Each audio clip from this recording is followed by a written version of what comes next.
Elhamdülillah ve salatu ve selamu ala nebiyyina Muhammed ve ala alihi ve sahbihi ecma'in. Barcha maqtav hamd sanalar bizni yo'qdan bor qilishi, ko'p turli ne'matlar berib turishi Alloh taolaga tegishli.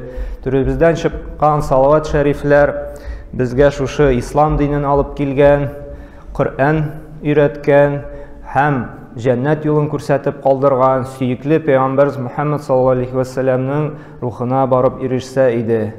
Hamına elhamdülillah Alloh taolo bizning ko'ngillarimizga shunday hidoyat berib, bizni eng xayrli o'ringa, eng xayrli majlisga jiydi. Ham shu majlisda bo'lgan savoblarni qiyomat kunida ko'rib shodlanishirga nasib eylesin edi. Ham endi mana tag'in bir sizga da rahmatimni yetkazim kela. Alloh taolo sizni shu ilm sababli bu dunyoda da zo'rlasin, ko'tarsin. Ham shu Alloh taolaning dinin bilim, anglim degan niyat ishida ajr savoblarini berib, qiyomat kunida shodlanishib, Alloh taolaning rahmatini erishib, jannatlarına kirishga nasib eylesin edi. Hech shaksiz musulmon kishisi mana nindigina ibodat, nindigina fazilatli oy, nindigina fazilatli kun yetmasin, ul bilarga, anglarga, umtilirga tiyish shu oyning o'zinchaligin, fazilatin. Ham biz endi mana muborak, zo'r qo'noq kelashak bizga, ham biz da aning endi bilarga tiyish biz nindi ibodatlar qilina, nindi amallar ishlana, ham o'zimizni biz nechik tuturga tiyish biz. Chunki har musulmonning burchi bo'lib tura, mana nindigina qarshimda bir ibodat ishlarga niyatli ekan, u aning shartlarini, aning tartiblarini bilirga majbur. Mana agarda u namoz o'qirga tiladi ekan, namozga bosirga aning ustida burch bo'lib tura narsa o'rganirga. Nechik etib o'qirga, necha raqat o'qirga, nechik etib tahorat olirga, aning nindi shartlari bor, nindi arkanlari bor. Agarda haj qilirga niyatli ekan, aning ustida burch bo'la, farz bo'la. Nechik etib haj qilirga, ni ravishli, nindi tartib bilan, nindi izliklik bilan, ham shulay zakat berga da, agarda nisobi to'ldi ekan, uni bilirga tiyish. Nindi vaqtda zakat beriladi, narsadan zakat beriladi, kimga beriladi u zakat.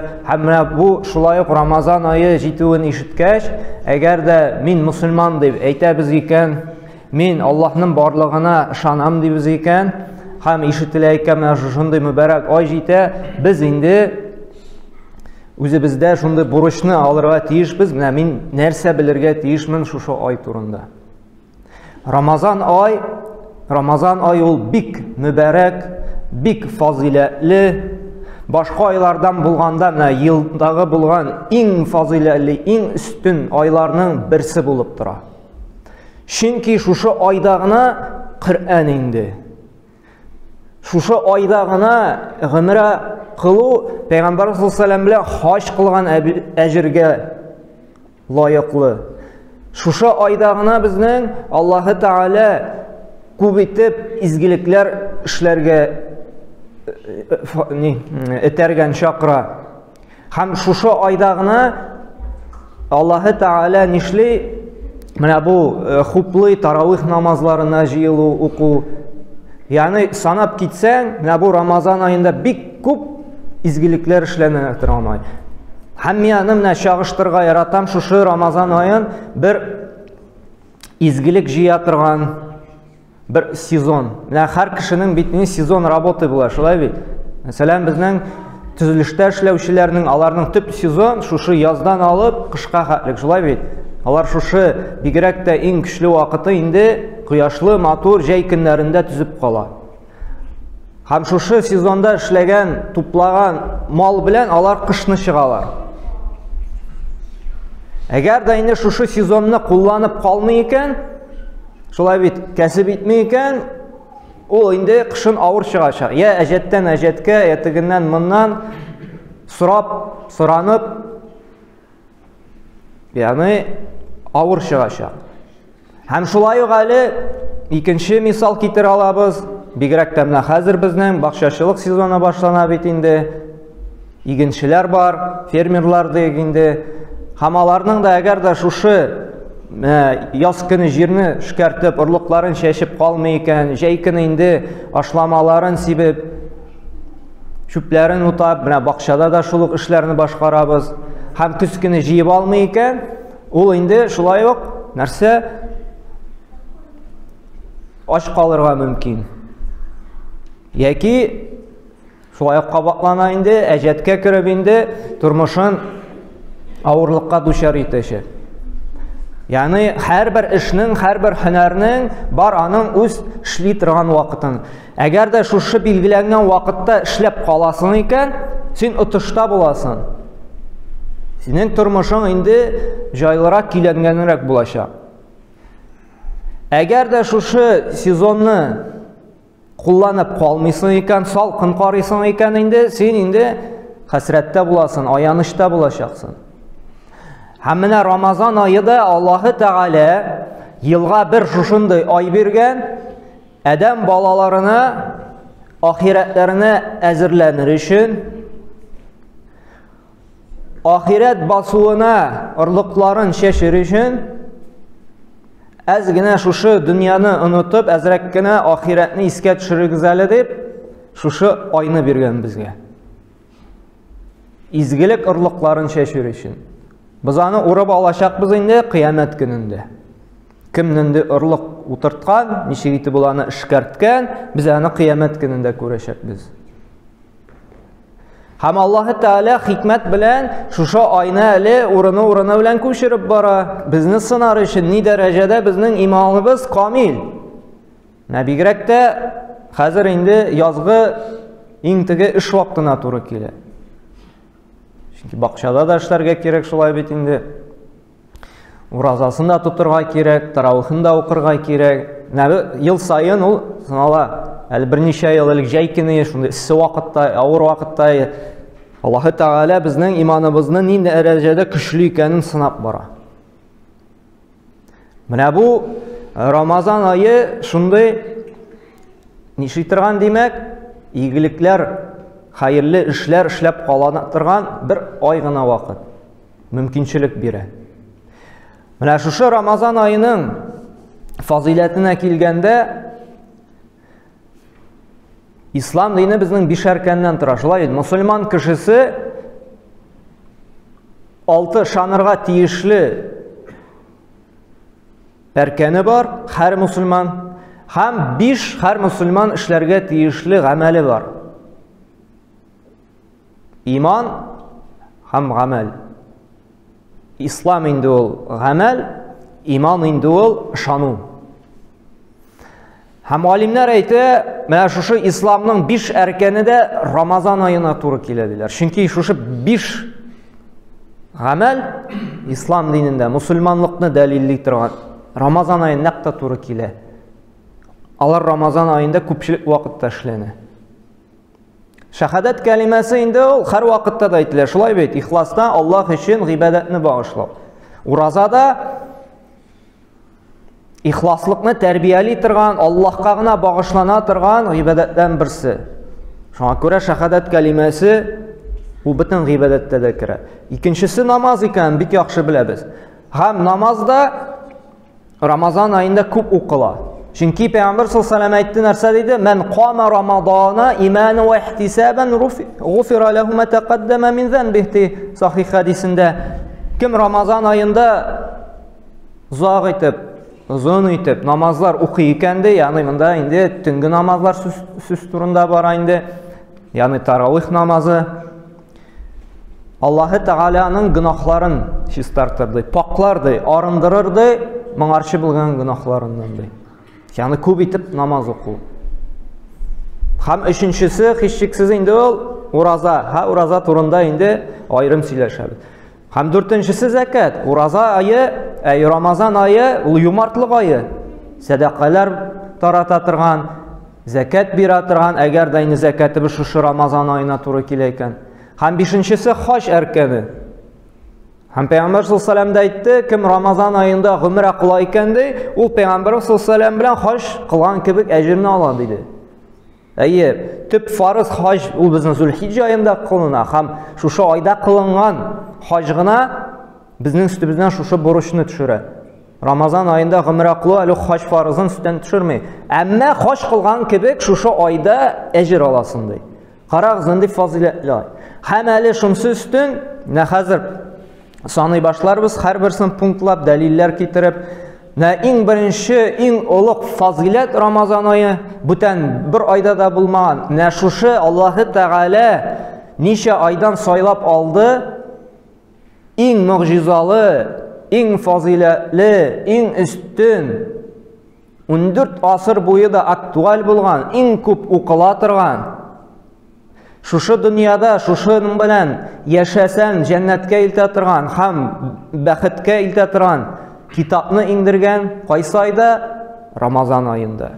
Менә шушы мөбарәк Коръән китабы да шушы айда иңгән. Менә Рамазан айы әле ул ураза фарыз булу белән генә түгел, шушы Рамазан айында Коръән иңгән. Чөнки Аллаһы Тәгалә нәрсә диде Бакара сүрәсендә 185 аятында шәһр Рамазан аллази унзила фихил Коръән ди. Рамазан айында да без ди Коръәнне иңдердек ди. Худал линнаси, кешеләргә шушы туры юлны, бәхет юлын күрсәтүче, күңел тынычлыгына ирешә торган, сәгадәт, шатлык таба торган шушы Коръәнне иңдердек ди. Башка айларга караганда нәрсә дидек, димәк Коръән иңгән. Шуңа күрә дә Рамазан айында ураза тутудан кала, хуплана Коръән уку. Чөнки Пәйгамбәр саллаллаһу алейһи ва сәлләм Рамазан айында Коръәнне хатым кыла торган булган, укып чыга торган булган. Һәм шуңа күрә сөннәт булып тора безнең Рамазан айында хатым кылу. Кайбер мәчетләрдә менә хатым кылына, тулысынча Коръән укып чыгала. Кешеләр тырыша. Һәм әле менә монда Коръән уку дигәндә бер нәрсә әйтәсеп килә. Менә Пәйгамбәр саллаллаһу алейһи ва сәлләмнән сорагач, ул безнең Муснад Имам Әхмәд җыентыгында килә торган хадистә вакыт суила ли набинна саллаллаһу алейһи ва сәлләм айю саимина аъзам лиллаһи аҗран дип. Кайсы ураза тотучылар ди Аллаһ каршында иң дәрәҗәлесе ди. Ягъни иң күп әҗергә лаеклы кайсы ураза тотучы ди. Пәйгамбәр саллаллаһу алейһи ва сәлләм шундый сорау бирделәр. Димәк, бу сораудан аңлашыла, әле безнең ураза тотканда Аллаһ каршында дәрәҗәләребез төрле икән. Һәм аннан сорадылар, кайсы безнең уразабызды иң әҗерле, иң дәрәҗәле, Аллаһ каршында иң сөеклесе кайсысы дигәч, нәрсә диде Пәйгамбәр саллаллаһу алейһи ва сәлләм? Кала аксарахум лиллаһи зикран. Аллаһны иң күп зикр итүчеләр ди. Без ураза тотканда Аллаһны күп итеп зикр итәбез икән. Субханалла, субханалла, һәр вакытта эшкә барганда субханалла, кайтканда альхамдулилла, пробкада торганда ла илаһа иллаллаһ, бер нәрсә ташыйбыз икән субханаллаһи ва бихамдихи. Ашарга пешерәбез икән, шулай Аллаһны зикр итеп. Моның инде уразасы гади генә Аллаһны зикр итмәгән кешегә караганда üstünрәк булачак, дәрәҗәлерәк булачак. Теге дөньяда да шулай бит, берәр эш кушалар икән безгә. Мәсәлән, анда шушы төзелеш эшендә стенаны буяп чыга әле дип. Мәсәлән, 20 мең акча шушы стенаны буяп чыксам дип. Һәм кеше җиренә җиткереп, шундый җентеклек белән әйбәтләп җиренә җиткереп эшләнә икән, кайбер вакытта шундый теге юмарт эш бирүчеләр була. Шуңа шата да эшне, машалла ди, вообще булай итеп буяганнарын күргәнем юк әле. Булай итеп яки обой ябыштырганны күргәнем юк әле ди. Теге стыклары бер-берсенә ди, даже күренми дә ди. Ничек мин хатлык итеп эшли алдың ди. Күпме эшләтәм монда итеп әле җиренә җиткереп мондый сыйфатлы итеп эшләгән кешене күргәнем юк әле ди. Һәм мәсьян ди, сөйләшкән шә түгел ди, мәсьян 30-ны бирәм ди. Потому что күңеленә ята, яхшы итеп эшләде ул, җиренә җиткереп. Һәм гыйбадәттә дә шулай Аллаһы Тәгалә безнең савапларны бер төрле генә бирми икән, төрлечә бирә. Һәм ни өчен зикр итү дидек? Һәм Коръән. Коръән уку зикрның иң хәерлесе. Чөнки Коръән инде укул шул Аллаһны зикр итү. Нинди генә битне алма, Коръәннең име, анда Аллаһ сүзе, анда Аллаһны мактау. Анда Аллаһка тәсбих әйтү, анда Аллаһка тәхмид әйтү, анда тәһлил. Шулай Фатиха сүрәсен, белгән сүрәләрне, мәсәлән, кайсы сүрәләрне беләбез икән, яттан укып йөрибез икән, бу шулай Аллаһны зикр итүгә керә. Бу шулай уразабызның нәрсә дәрәҗәсен күтәрә икән. Һәм әйтте, менә бу беренче фазилаты булды Рамазан аеның, ул да булса Коръән ингән ай. Һәм күп итеп Аллаһны зикр итә торган ай. Һәм инде икенчесе, бу айда җәннәт ишекләре ачыла. Менә Пәйгамбәр саллаллаһу алейһи ва сәлләм әйтте, «Кад җаәкум шаһр Рамадан шаһру мубарак» ди. Менә сезгә ди мөбарәк Рамазан ае җитте ди. Мөбарәк, ягъни бәрәкәтле. Гади генә ай түгел, мубарак ди, бәрәкәтле, күп хәерлекләр туплаган ай ди. Чөнки санап киткәнчә күп хәерлекләр туплаган. Ни өчен? Коръәндә ингән, уразада фарыз булган, җәннәт ишекләре ачыла, менә хәзер әйтәбез. Ни өчен дә ифтарадаллаһу алейкум суям ди, бу айды мөбарәк алды. Беренчедән уразаны фарыз кылды ди. Ураза турында әле соңрак сөйләшәбез, аның шартлары, нәрсә ул ураза, башта шушы фазиләтләрен сөйләгәч. Юфтаху фиһи абвабул җанна ди. Бу айда ди җәннәт ишекләре ачыла ди. Бу айда ди кешеләргә мөмкинчелек бирелә ди җәннәткә керергә. Бу айда Аллаһы Тәгалә шушы изгелек кылуны, хәерле гамәл кылуны, эшләүне җиңеләйтә. Менә сизгәнебез бар, Рамазан ай ирешкәч, изгелек кылу җиңелрәк. Садака бирү дә күпкә җиңел, мәчеткә йөрү дә җиңел, Коръән уку да җиңел, туганнарга кайтып хәлен белү дә җиңел. Ничектер менә рәхәтлек белән эшлисе килә аны. Чөнки Аллаһ Тәгалә шушы айны шулай кылган, изгелек эшләү күпкә җиңеләйтелгән. Һәм шуңа да Рамазан айы җәннәт әһелләре кыла торган, җәннәт әһелләренең гамәлләрен кыла торган ай. Менә аннары Аллаһ Пәйгамбәр саллаллаһу алейһи ва сәлләм әйтте, һәм шулай югълaqu фиһи абвабул җахим, һәм шулай бу айда да җәһәннәм ишекләре ябылады. Ягъни гынах кылу бу айда да авырая ди. Һәм чынлап та менә бу айда сизгәнегез бардыр, гынах кылырга чынлап та күңел сыкрый, кыласы килми. Ничек инде бу айда гынах кылыйм? Рамазан айы шундый мөбарәк ай ди. Хәтта кайбер кеше теге әзрәк кенә теге мавыгырга ярата икән инде теге кайнар сулар белән дә шулай бит инде әзрәк төтенләтергә ярата, кайберләре әзрәк булса да теге шану дигән нәрсә булса, ул бу айда тыелып тора. Хәтта шундый кешеләр дә бар, тыелалар. Менә гынах кылып йөри ул, әмма бу айда туктап тора. Бер нәрсәдер монда уяна. Кайбер кеше булай тәмәке пыскытырга ярата, әмма бу айны бер хөрмәт йөзеннән теге акшамнан соң гына монда инде мәчеткә йөргән кешене әйтеп тә торасы юк. Кем әзрәккә намаз укый, уразалар тота, ул инде вакытын сакларга тырыша, телевизор каршында, Инстаграмда бик утырырга тырышмый, тукта әле бу айга ирештем әле ди, укыйм ди. Тыя үзен нәрсәдән, начар әйберләр караудан. Чөнки шушындый ай кеше үзенең нәфесе белән генә кала. Икенче риваятта килә бит, Пәйгамбәр саллаллаһу алейһи ва сәлләм әйтә, "Иза кана аввалу лейлати мин шаһр Рамадан суффида шаятин" ди. Беренче төнне үкте Рамазан айы күрү белән беренче төннән шайтаннар багаулана ди. Кеше ди калады үзенең нәфесе белән генә ди. Әйткәнемчә, моңа вәсвәсә кылучы, әйдә моны кара, тегене эшлә, моны сөйлә дип, вәсвәсә кыла торган, төрле уй фикер сала торган, бузыклыкка этәрә торган шайтаннары багаулана ди. Ул кала үзенең нәфесе белән генә. Нәфесе тәрбияләнгән була икән инде, әз булса да анда иман нуры бар икән, ул омтылачак нәрсә изгелек кылырга. Һәм менә бу ай безгә шундый зур Mümkinçilik нишләргә? Нәфисне тәрбияләргә.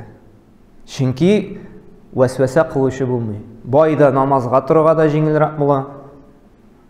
Байда файдалы гыйлем алырга да җиңелрәк булачак, чөнки котыртучы булмаячак. Менә монда күренәчәк без нәфисебез ни дәрәҗәдә безнең тәрбияләнгән. Шуңа күрә, Рамазан айы бүтән айда алай түгел. Менә һәр кеше иман әһле аны сизә. Ураза тотырга да җиңел. Менә без нәфил уразалар тотабыз бит, Шабан айында уразалар тоттык шулай бит. Башка айларда понедельник, четверг, һәр айның 13, 14, 5 тотырга тырышабыз.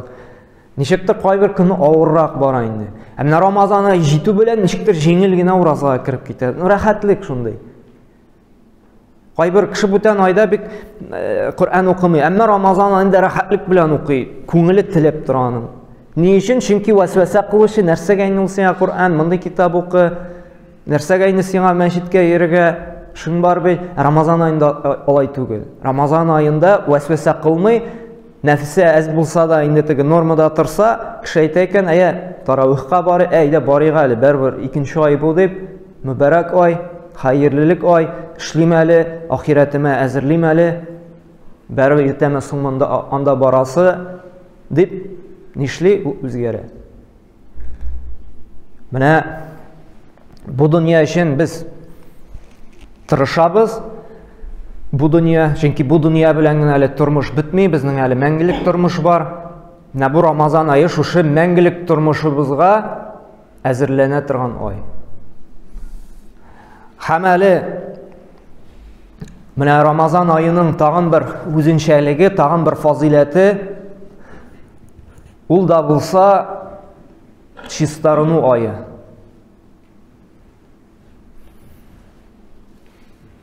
Беребез дә фәрештә түгел, һәр беребезнең ниндидер җитешсезлекләр бар. Беребез дә идеал түгел. Гөнаһ та кылабыз, хаталанабыз да, ялгышабыз да. Пәйгамбәр саллаллаһу алейһи ва саллям әйтте Тирмизи җинтында килә торган хәдистә, kulli bani adam xatta'un ди.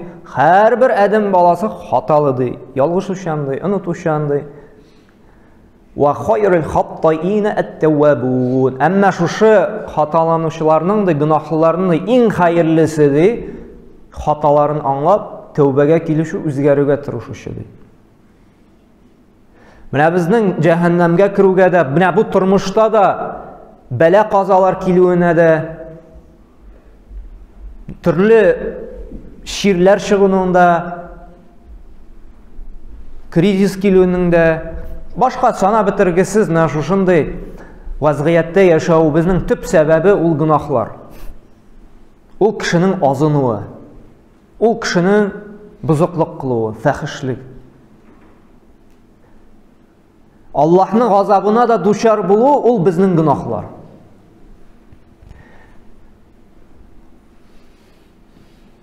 Һәм менә Рамазан айы да шундый мөмкинчелек бирә.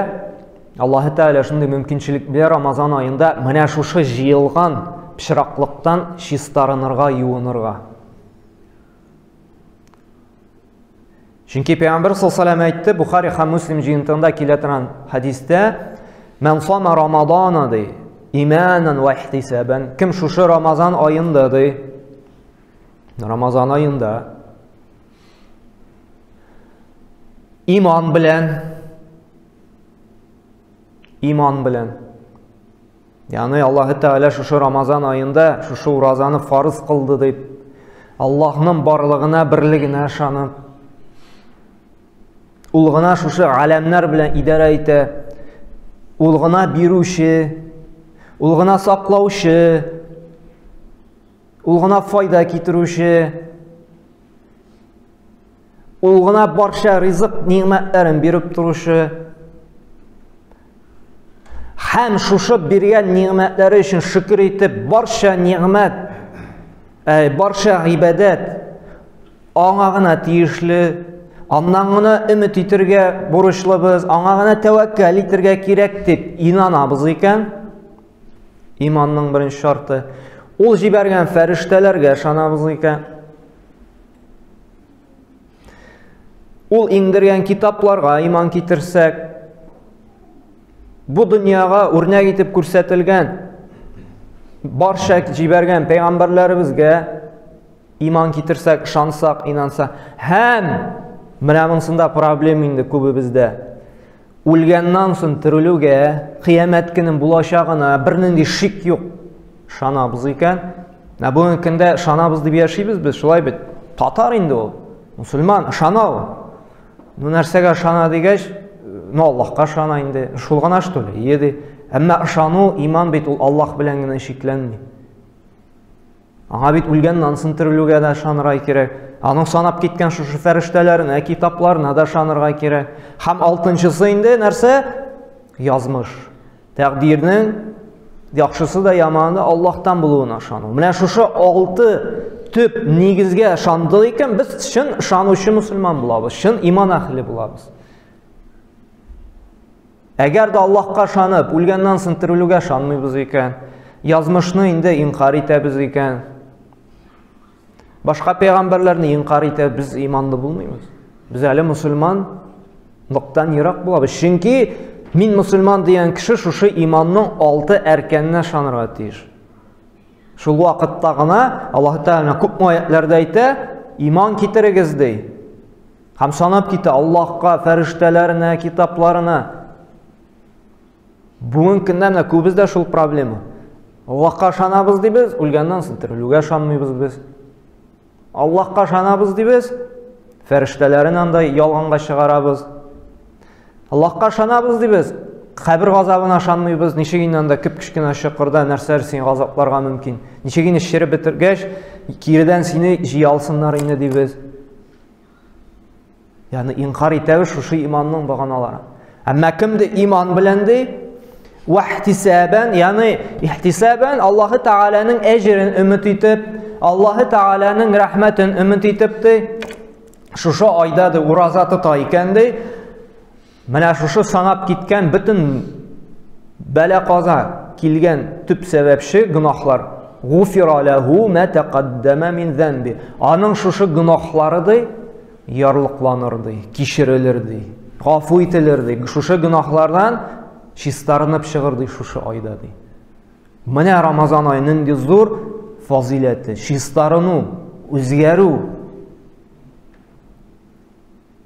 Халәтебезне яхшы якка юнәлдерү. Һәм инде менә бу кайбер фазиләтләр булды. Коръән ингән ай дидек, шулай бит. Мөбарак ай дидек, изгелек кыла торган. Һәм әйттек, гынахлардан арына торган. Һәм инде бу ай иң төп сәбәбе хәзер әзрәк кенә сөйләрбез, шулай ураза турында да. Ураза фарыз булган ай. Шушы мусульман кешесе 5 гамәл эшләргә тиеш дидек, шулай бит.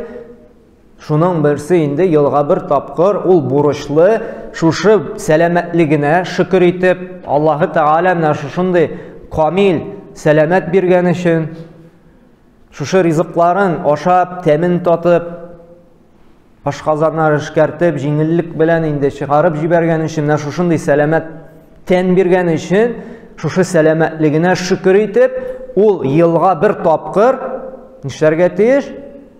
Ураза тотырга. Ас-сиям, ягъни Рамазан айы фарыз булды шушы ураза айында. Һәм Аллаһ Тәгалә Коръәндә 183-нче аятта әйтә: "Я әйюһәлләзина аману", тагын әйтә: "Эй иман китерүчеләр" ди. Мусульманнар дими, иман китерүчеләр ди. Шушы санап киткән 6 баганага, 6 нигезгә, 6 әркәнгә бер шиксез ышанучыларга Аллаһ Тәгалә мөрәҗәгать итә. "Я әйюһәлләзина аману" ди. Эй иман китерүчеләр ди. "Кутиба алейкумус-сиям" ди. Ягъни сезгә ураза тоту фарыз булды ди. "Кама кутиба алаллазина мин qablikum", ничек сезгә хәтлек булган кавымнарга фарыз булган кебек ди. Димәк, моннан аңлашыла, ураза әле ул моңарчы яшәгән пәйгамбәрләргә дә фарыз булган. Ягъни яңа гына безнең ислам өммәтендә 14 гасыр элек кенә пәйда булган, гыйбадат булмаган, аңарчы яшәгән пәйгамбәрләргә дә ул фарыз булган. Әмма ул икенче төрле булган. Аның рәвеше дигән, аның тәртипләре, аның кайбер галимнәр әйтә инде, төрлечә тотканнар дип инде. Ансы инде мөһим түгел, ничек тотканнар, ничек безгә мөһим, менә безнеке. Һәм нәрсә ди? Ләалләкум таттакун. Бәлки сез шушы ураза тоту сәбәпле ди, тақвалыкка ирешерсез ди. Тақвалык нәрсә ул? Аллаһы Тәгаләнең әҗир савабын өмет итеп изгелек кылу һәм аның газабыннан куркып гынаһлардан тыелу. Менә Рамазан аенда нәкъ тақвалык. Шулай бит, без тырышабыз күбрәк җәннәт әһелләре гамәлен кылырга һәм җәһәннәм әһелләре кыла торган гамәлләрдән тукталып калырга, үзебезне тыерга. Тақвалыкка. Һәм нәрсә ди? Фәмән шәһидә минкум аш-шәһра, кем ди шушы айга иреште икән ди, шушы айга кирде икән ди, фәльясум. Ул ураза тотсын ди. Сыям. Нәрсә ул сыям? Нәрсә ул ураза? Ураза әл-имсак, тыелу дип тәрҗемә ителә. Тыелу. Ягъни төп тыелу, монда төп уразаны әркәне ди, төп фарызы ул да булса нәрсә? Иртәнге намаздан алып, кояш байганчыга хәтлек ашау ишүдән тыелу. Монсы төп фарызы. Бу айда сәламәт кеше берни противопоказания, теге русча әйтсәң инде табиблар ни чыгармаган булса, төрле авыру сәбәпле инде сиңа ураза тотырга ярамый дип, сәламәт булсаң, ирендә булсаң, сиңа ураза тоту инде фарыз була. Ягъни гызырсыз шушы айда ашыйбыз икән, без инде зур гынаһлар кылган рәтенә керәбез. Чөнки сәламәт мусульман кешесенә ирендә булган. Ни өчен сәламәт дидек? Чөнки без әле алачакбыз, кемнәргә рөхсәт ителә ураза тотмаска. Нинди вакытта инде гынаһ булмый әгәр дә без уразага кермәскә. Әмма сәламәт тәндә икән, сәламәт акылда икән, балигат яшенә җитте икән, бу кешегә инде бу айда ураза тоту фарыз була. Әгәр дә бер гызырсыз ялкаулык белән тотасы килми минем ашыйсы килә һәр вакытта дип инде калдыра икән, һәрбер көнне өчен моңа инде зур гынаһ языла. Ни өчен? Чөнки Аллаһ каршында бурычын үтәми. Аллаһы Тәгалә шундый сәламәтлек бирде аңа. Аллаһ биргән тәмле ризыкларны тәмен туеп ашый ала. Шикәртә, җиңелчә генә эшен эшләргә йөри.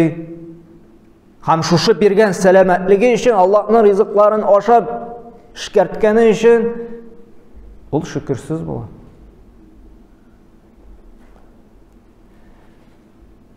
Менә сәламәтлеккә килгәндә, сәламәтлекнең кадерен белергә кирәк, Аллаһка рәхмәтле булырга кирәк. Чөнки менә әле кардәш белән туры сөйләшеп килдек, яшь кенә кардәш, 22 яшьлек или 21 яшь инде. Инде менә шушындый яшьтә булып, инде онкология, рак опухоль тапканнар. Бер тапкыр инде удалять иткәннәр. Әмма 4 айдан соң тагын осложнение биреп, тагын чыгып, менә инде бүгенге көндә инде ниже пояса диек инде. Отказать парализованный. Хәтта эшен эшли алмый. Кеше йомышын үтисе килә, чыгара алмый. Тамчы гына җайлап кына чыга, тилмерә. Япь-яшь кеше. Менә сәламәтлекнең менә шушы исән-сау икән без. Сәламәтлегебезне кайгыртырга тиешбез. Менә шушы изгелекләр кылып, шушы изгелекләр аша шөкерле булып, Аллаһы Тәгалә сәламәтлегебезне сакласын дип, безгә Аллаһы Тәгаләнең әмерләрен үтәргә кирәк. Һичшиксез монда төп максат сәламәтлек булырга тиеш түгел. Монда төп максат фарызны үтәү, Аллаһ кушканнарны үтәү. Әмма икенче, чөнки Аллаһның нинди генә әмерен үтәмә, Аллаһы Тәгалә шушы изгелек аша сиңа сәламәтлегеңне дә Аллаһы Тәгалә саклаячак төрле ширләрдән, төрле афәтләрдән. Шушы биргән садакалар, закатлар сәбәпле Аллаһы Тәгалә малыңа бәрәкәт иңдерә, шығымнардан саклаячак. Ул менә шушы бөтен гыйбадат үзебез өчен. Рамазан айы ул бигрәк тә шөкер итү сәламәтлегебез өчен. Аллаһтан нинди сәламәт бирде, ә без аңа шөкер итмибез. Хаман уялмыйчы Аллаһ биргән ризыкны ашыйбыз, Аллаһы Тәгалә ашама дигән айда. Тыелып торды берничә сәгатькә ди. Әмма без шушы Аллаһы Тәгалә ашамады шушы вакытта ди. Әмма без бәрбер Аллаһ биргән ризыкны уялмыйчы шушы айда ашыйбыз. Иң беренче Рамазан айы шушы тыела торган ай. Нәрсәдән? Ризыклардан. Икенче көнгә рөхсәт ителә шушы айда ураза тутмаска. Беренчесе әйткәнемчә авырту кеше. Әйтәбез, каты куркыныч диагноз куйдылар икән. Дару эчеп торырга кирәк, уколлар алып торырга кирәк, система алып торырга кирәк. Бу атта рөхсәт ителә ураза тутмаска.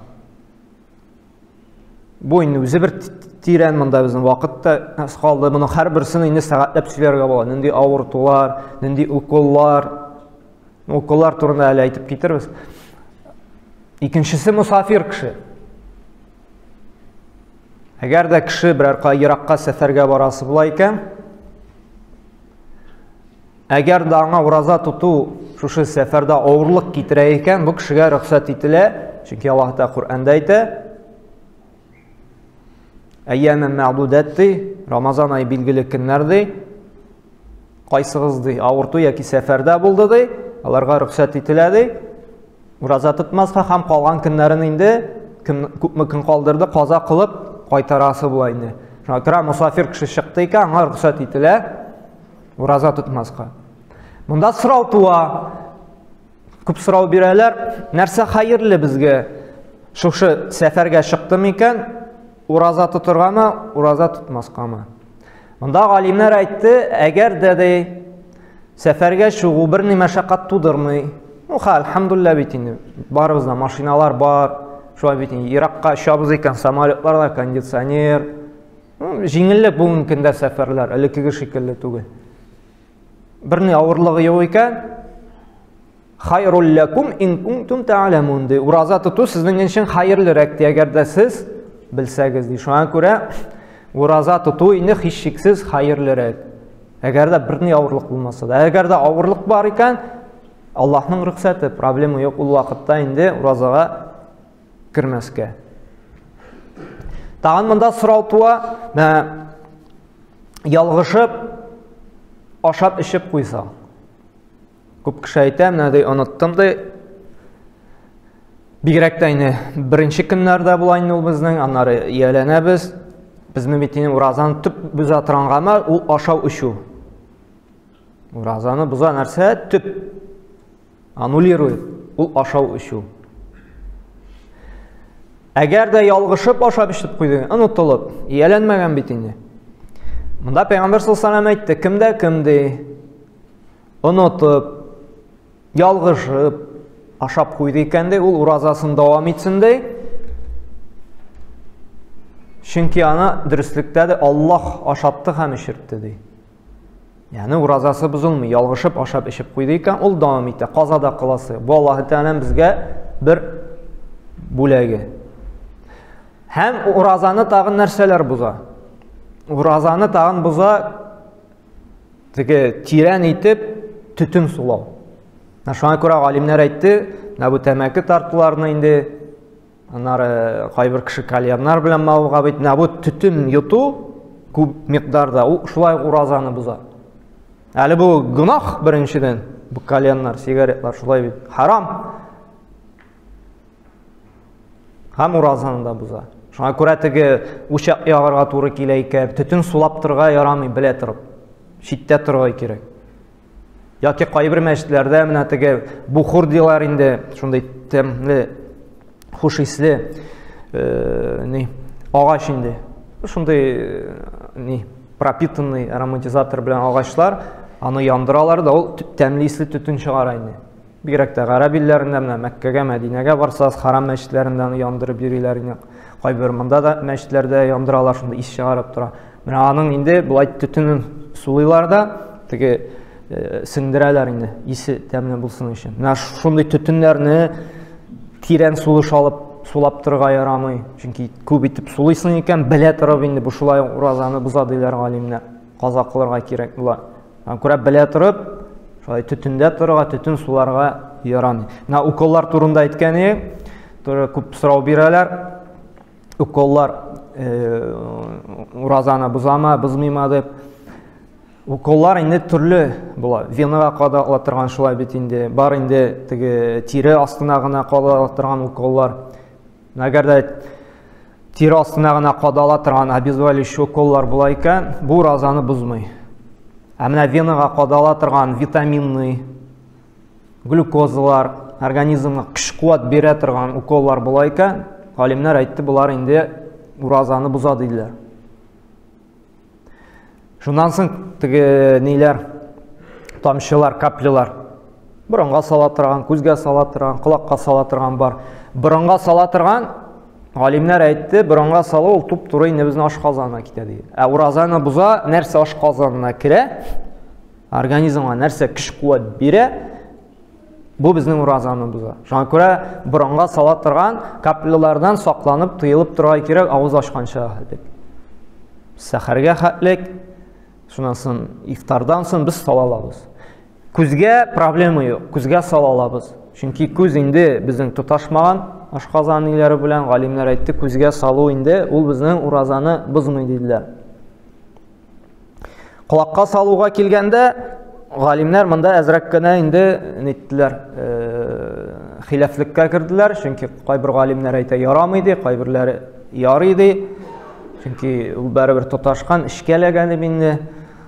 Монда инде хилафи кайсы як көчле икәнен әле мин үземдә түгел төбенә хәтлек дәлилләп төшеп бетә алмам. Шуңа күрә ансында инде тыелып торсак хәерлерәк булыр. Менә бу мазлар проблема юк, чөнки мазлар алар безнең ашказан эләкми, ул бит инде канга да эләгеп бетми. Шуңа күрә мазлар куллану теге сызлаудан нидән инде ансы инде проблема юк. Шуннан тагы сорау бирәләр, мәсәлән душка керү. Душка керү шулай проблема юк, әгәр дә без инде теге су эчеп теге эшкә җибәрүдән куркмыйбыз икән инде, юынып кына кыенып чыгу, шулай ук душка керүдән проблема юк. Сорау бирәләр, шулай теш чистартырга ярыймы дип. Пәйгамбер саллаллаху алейхи ва саллям инде үзе ураза тотканда мисвак белән теш чистарта торган булган. Шуңа күрә теш чистарту проблема юк. Иллә дә мәгәр сакланырга кирәк, игътибарлы булырга кирәк, нәрсә йотмаска. Мәсәлән, паста белән чистартабыз икән, шулай бит инде эшкә йотудан сакланырга кирәк. Әгәр дә куркасың икән эшкә китүдән, ул вакытта щетканы гына сулап, пастасыз гына тешләрне чистартып алырга. Аңа күрә, менә бу нәрсәгә шулай игътибарлы булырга кирәк. Менә тышка кремнар сөртү диде, теш чистартулар инде юынулар, булар рөхсәт ителә. Булар уразаны бозмый. Тагын бер кабатлыйм, уразаны бозган менә эшкә кертә торган, көч-куат бирә торган матдәләр генә инде. Гамәле бу төп уразаны боза торган кайбер сәбәпләр булды. Мен вакыт бармы? Уразаның әҗерен кимитә торган гамәлләр бар. Ураза әйттек, тыела торган гамәл дидек. Уразаны тулысынча бозмый, әмма әҗерен кимитә, дәрәҗәсен төшерә. Ул да булса гынаһлар. Бигрәк тә тел гынаһы. Чөнки Пәйгамбер саллаллаху алейхи ва саллям әйтте, кемдә кемде уразага кирип ди, ялган сөйләүдән, бузык сүз сөйләүдән туктамый икән ди, Аллаһы Тәгаләгә аның ач торуының хаҗәте юк ди. Бу бик мөһим әйбер. Монсы иң авыры, ач торуга караганда да авыр. Чөнки бу шулай гаделсезлек, мискин ашказаны дигеме, ач тора. Ашамый. Әтелебезне ашатабыз үләксә ите белән. Чөнки кешеләрне тикшерү, гайбәт сату, үләксә ашау. Чөнки Хуҗурат сүрәсендә Аллаһ Тәгалә нәрсә диде? Кардәшеңнең гайбәтен сөйләү, үләксә ашауга тиң диде. Аңа күрә гайбәт сөйләбез икән, Алла сакласын, бухтан сөйләбез икән, бу булай да әле бузык гамәлләр.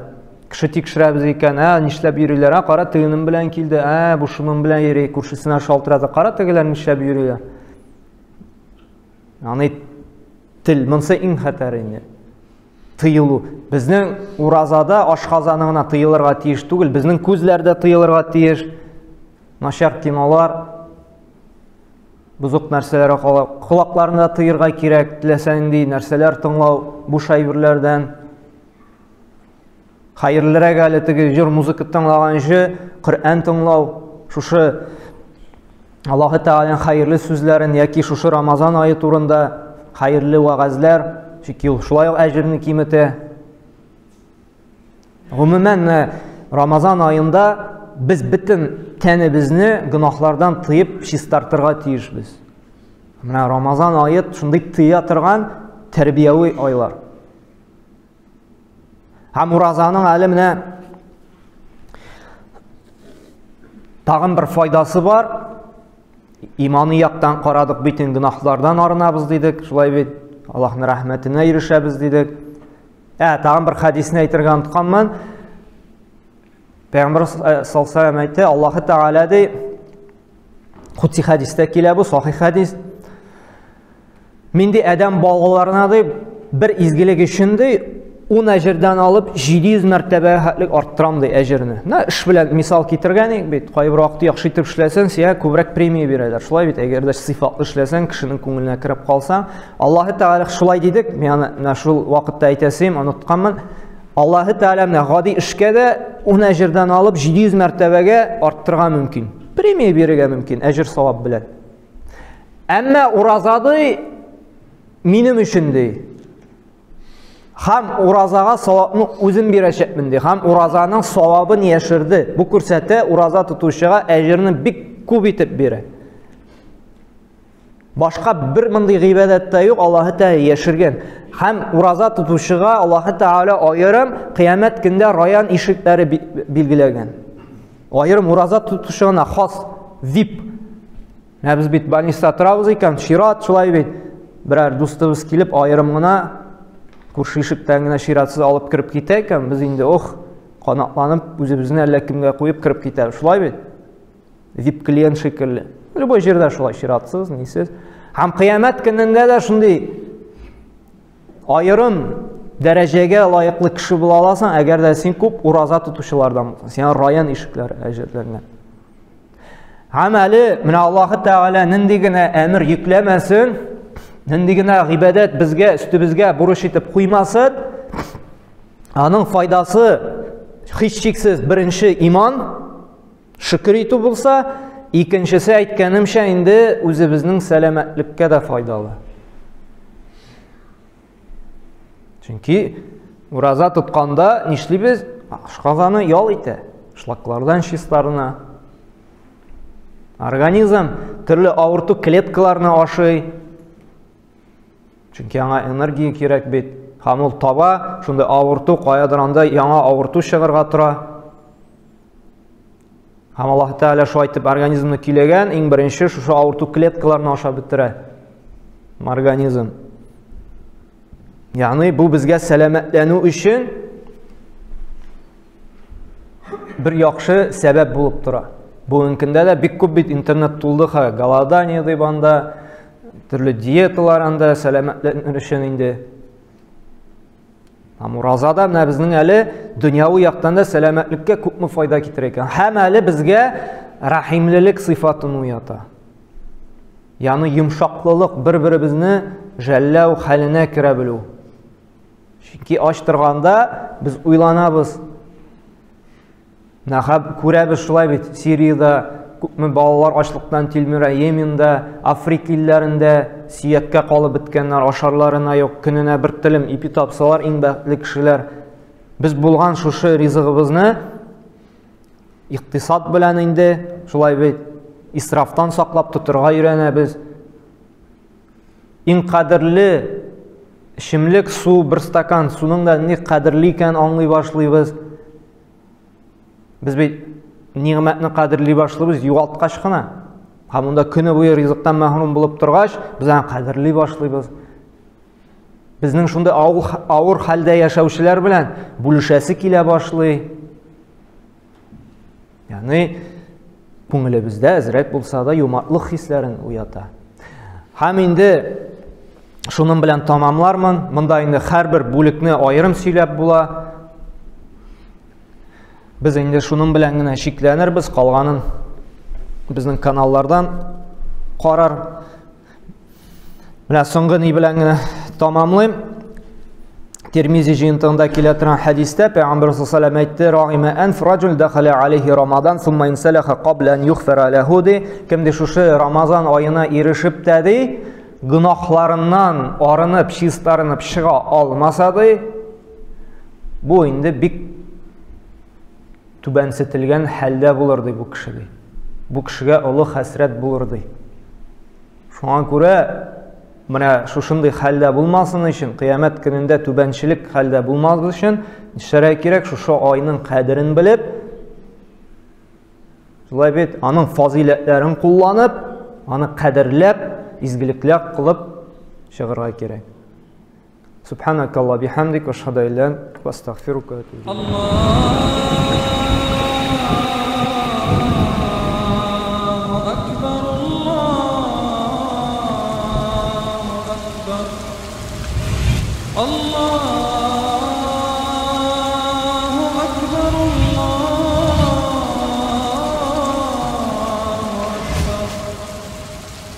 أشهد أن لا إله إلا الله أشهد أن لا إله إلا الله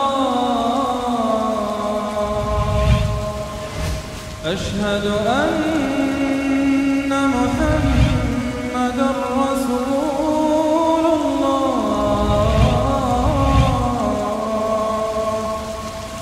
أشهد أن محمدا رسول